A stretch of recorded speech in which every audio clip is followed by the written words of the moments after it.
Hello everyone, my name is Christian and welcome to my hobby blog. Today we are doing a seasonal themed video today, mostly focused around Christmas. I have 8 movies here, technically 11, maybe 12, and these are all movies that I find myself rewatching every year around this time.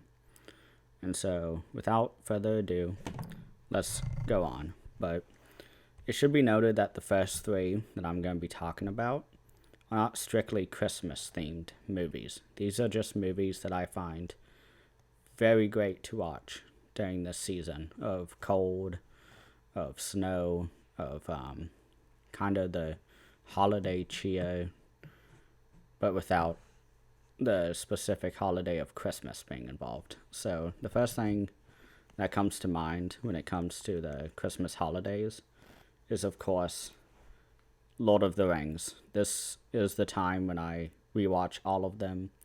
It's usually late December, early January.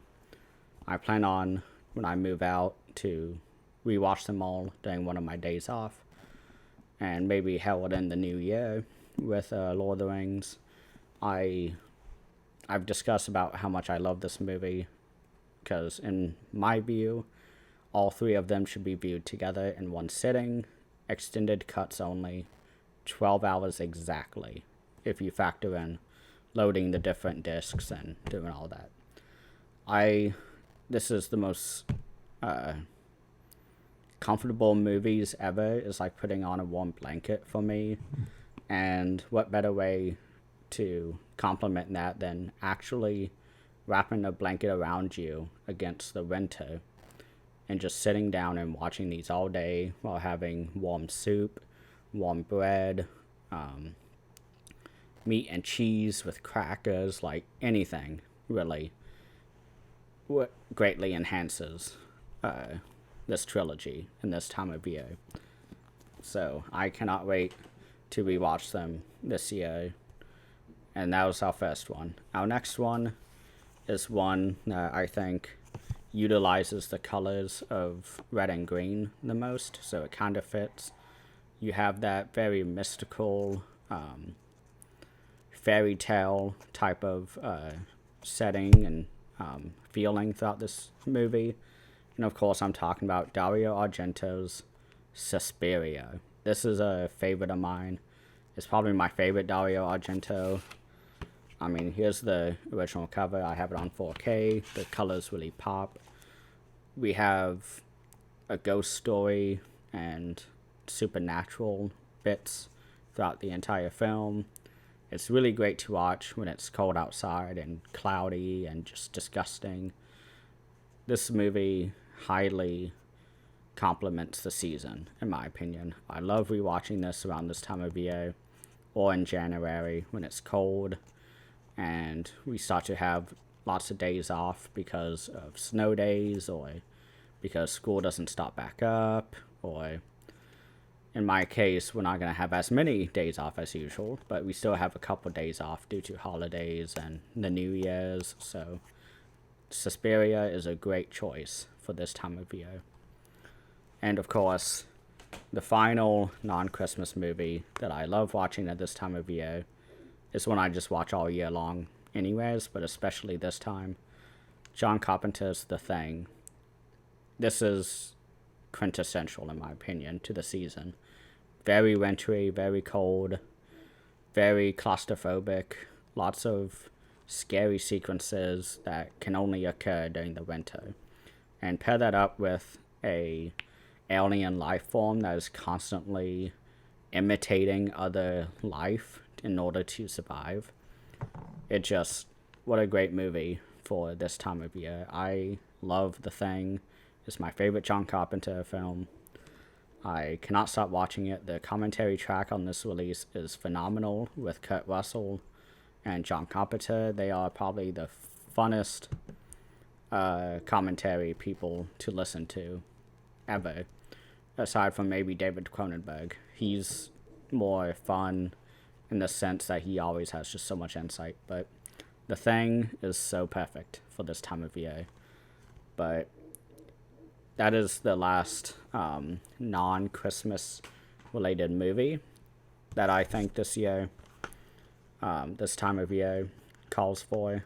But let's go on to specific Christmas-themed movies. The first one that I have here is one I don't particularly like, but it is a really great movie to get into the spirit of Christmas with.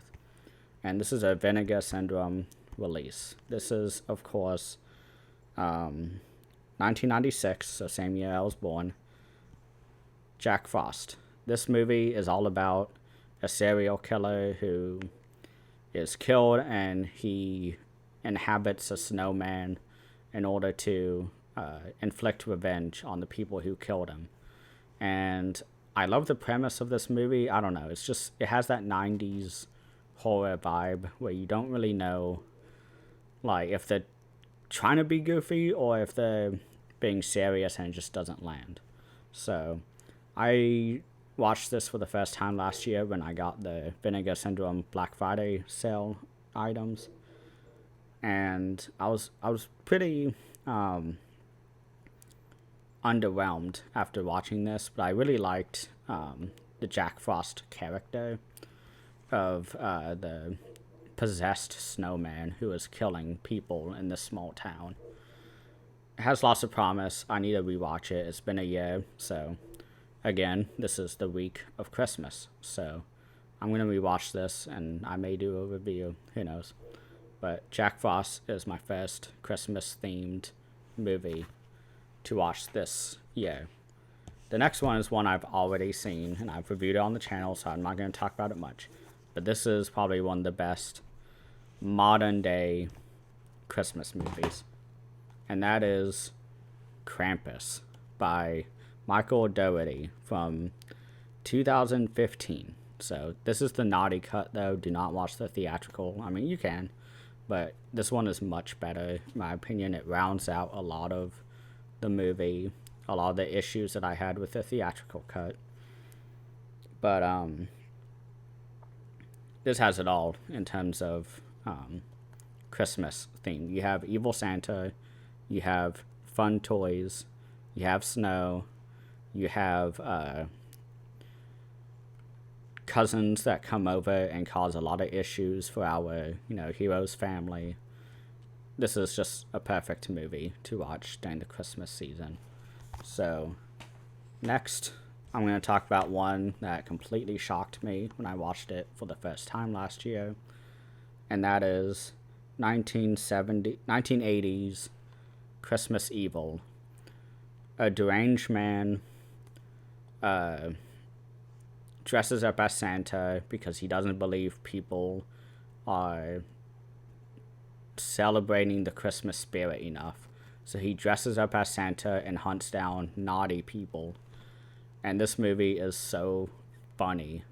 It has so many fun cameos of people that became very famous in the 2000s, such as the actor who played Dale on Walking Dead. And you also have the cousin or the uncle, Tio, from Breaking Bad, the guy with the bell, where he's constantly clicking the bell. He's in this movie, and it's like 20 years ahead of time, or 30 years before Breaking Bad. And the kills in this movie are just hilarious. Santa just goes up to people and just stabs people in the face. And there's even a commentary track with John Waters, who did Multiple Maniacs, Polyester, Pink Flamingos, Female Trouble with Divine. And I can't wait to rewatch this and then listen to the commentary track, because I think John Waters is a wonderful, wonderful being. I love everything he does, and I can't wait for Criterion to hopefully release more of his movies. But for now, we will stick with a commentary track for Christmas Evil. This movie is so funny. I was laughing so hard the first time I saw it, because I was just so shocked by what was going on and how awesome this movie was. So, the next movie is one I think everyone will have on the list. It is the most famous Christmas movie of all time. So many fun sequences, lots of humor. really convoluted rules to the creatures, but I'm talking, of course, about Joe Dante's Gremlins. I have the 2 movie collection because I love the second one.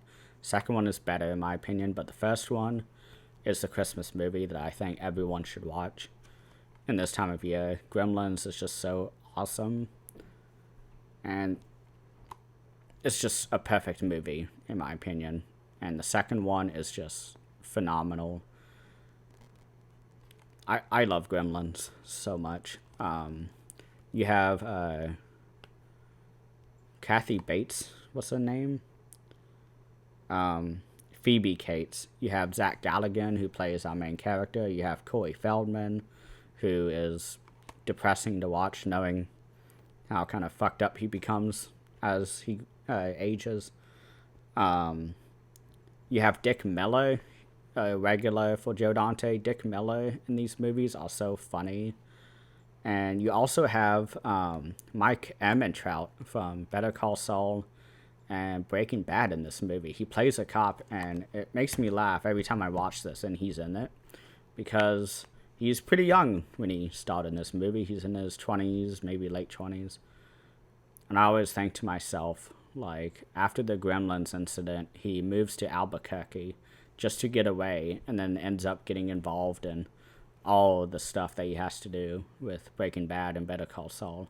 And so in my mind, these 2 series are linked because of that, and it makes me laugh every time imagining Mike hearing about, the Gremlins later on, as he's like interacting with Gus Fring and Walter White and Jesse Pinkman and all these different characters.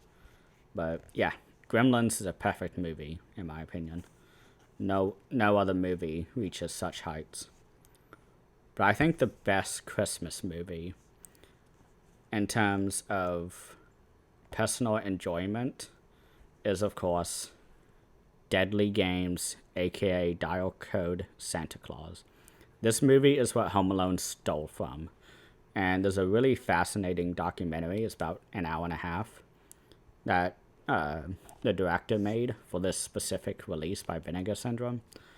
And it's really interesting to hear him talk about this movie, because our main kid is like the director's son. And apparently he had a lot of kids, I guess, apply or audition, and none of them could do it. And the kid was always kind of hanging around with his dad, because he's like, I think 10 years old when they made this, maybe 11. And he got so familiar with the movie that he was like, I'll do it, fine. And his director was like, okay, cool. And then they did it. But it's basically a giallo film with Santa Claus. And I love the payoffs at the end in regards to the kid actually believing that Santa Claus is coming after him, and seeing how the kid is at the end of the movie, with him being completely traumatized and just being afraid of Santa, like, forever. And it's so funny that Home Alone, a year later, took from this movie. Because my big issue with Home Alone, before I even knew of this movie, Dial Code Santa Claus, is that I always felt like the consequences of all the bodily harm that Kevin McAlexander, whatever his name is, inflicts upon, like, Joe Pesci and the other guy, I always felt like it was really weak. Like, they would have a brick thrown at their head from like 2 stories, and there'd just be a red bump. And I was like, oh, okay. But in this movie, the kid, like, lights Santa's face on fire, shoves nails through his eye, like, all this different stuff with his gadgets and all that. And by the end of the movie, Santa Claus looks so disgusting. And it really adds to the movie, in my opinion, to see the consequences. Because Home Alone is like, haha, I fell on my butt, with a zoing sound effect. And I hate that. I hate that type of comedy where it's just someone slips on a banana peel and they hit their crotch. And I don't like that. I don't like that type of humor. And so it's, in my opinion, it's very for kids. I mean, Home Alone is made for kids, but there are lots of movies for kids where it's funny and the humor is good because they're not doing the really cheap, fall on your butt, humor or farting or whatever. But yeah, this movie is just so awesome. I really like this. I'm so happy I blind bought this because I saw the cover of the kid looking like Rambo, and I was like, oh my god, what is this movie? I've never heard of it. And then I watched it and I was like, yep, this is my favorite Christmas movie ever. And so that's why I have it on number 1. It's so awesome. The documentary is very well done. And the slipcover is just like, I just like holding this. It just feels so good, like, to hold. Vinegar Syndrome has the best packaging, in my opinion. And I love the color scheme. I love the back of it because they have the early internet in this movie where you can, like, send really, like, basic emails or text to people. So, yeah. This movie is awesome. Everyone should watch this. But, I guess that's it for my Christmas list. I don't have many Christmas movies, but those are just kind of the regular movies I watch in this time of year. So let me know what you guys watch and what kind of Christmas movies you recommend me that are along the same vein as these. I'm always down for new recommendations. So thank you all for watching.